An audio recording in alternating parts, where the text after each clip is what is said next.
On va parler dans une seconde à Véronique Yvon, qui a fait partie de cette commission spéciale sur l'évolution de la loi concernant la fin de vie.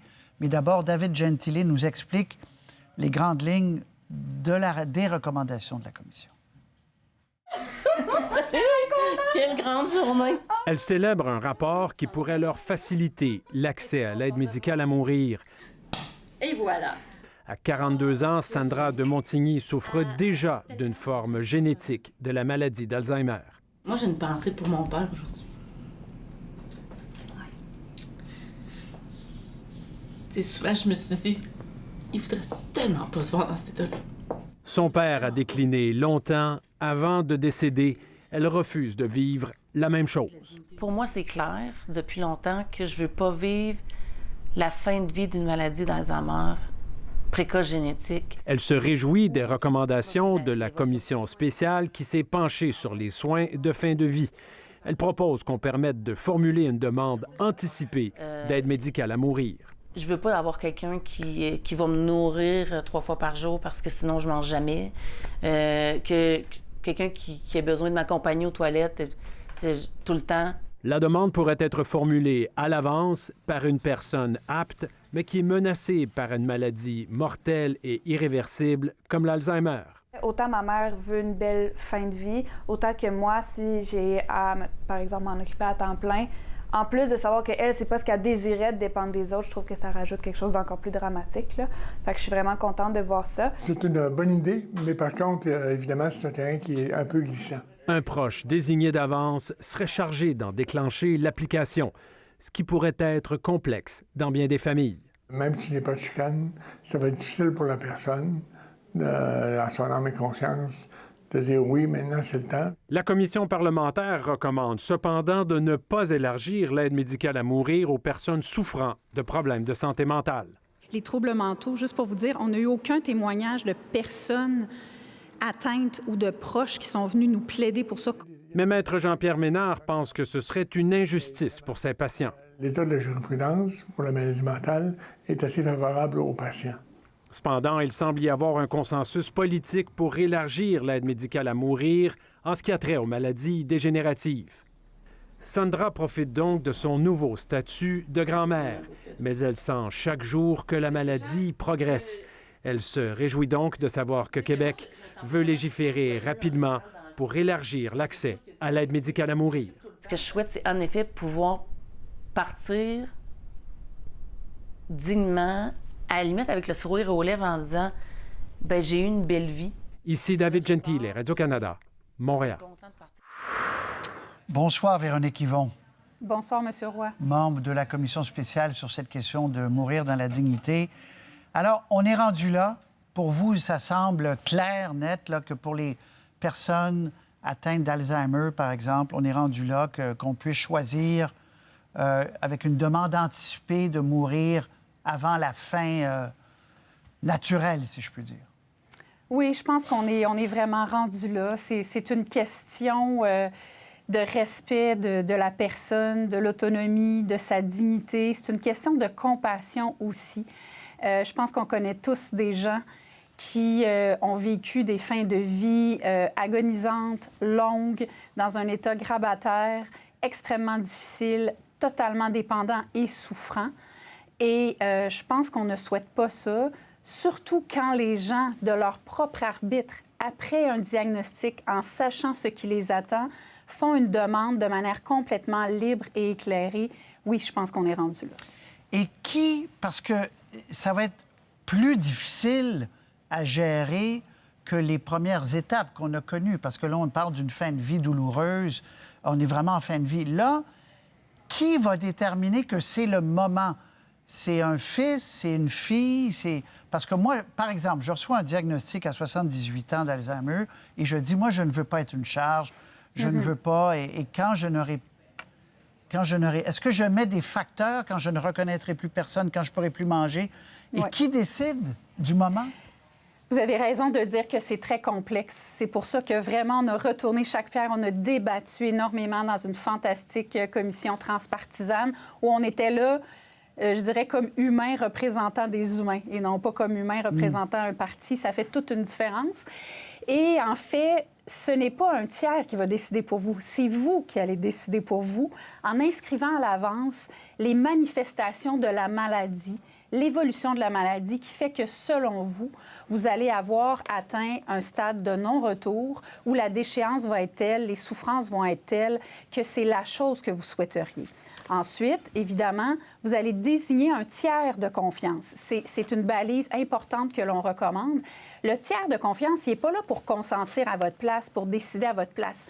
Il est juste là pour agiter le petit drapeau auprès de l'équipe médicale pour dire « Mon père, ma mère, mon ami, mon conjoint, il avait écrit il y a 2 ans, il y a 3 ans, que rendu là, il voudrait considérer l'aide médicale à mourir. » Et par la suite, ça se fait pas comme ça, là. C'est pas vous l'avez demandé, vous l'obtenez.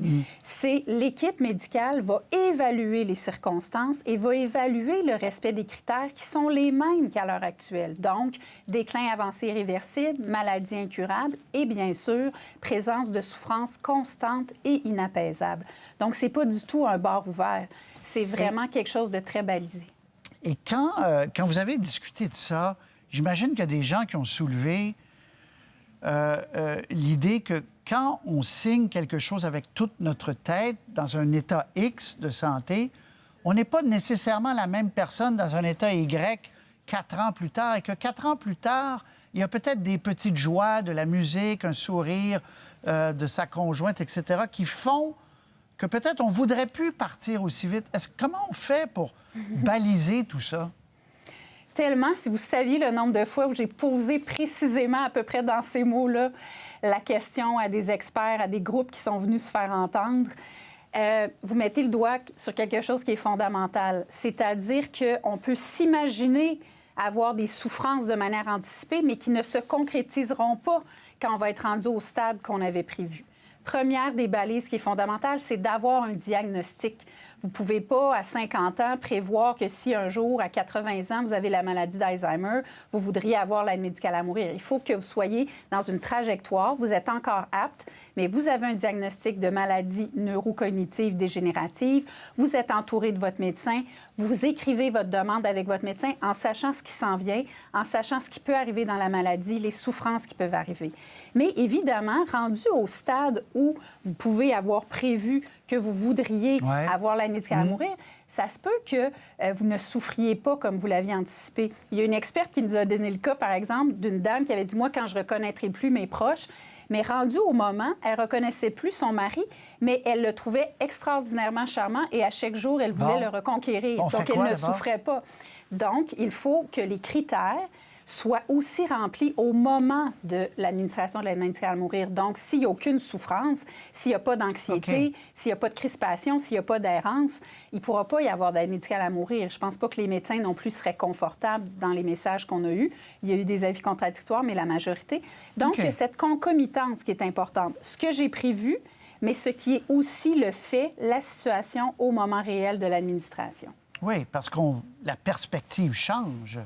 Moi, j'ai vu mon père changer, puis évidemment, c'était pas le même homme, mais enfin, bref, c'est complexe et vous le reconnaissez. Il faut que ça se fasse avec beaucoup de doigté, de souplesse aussi. Si la famille, si des enfants ne sont pas d'accord sur le moment, ça peut créer aussi des tensions.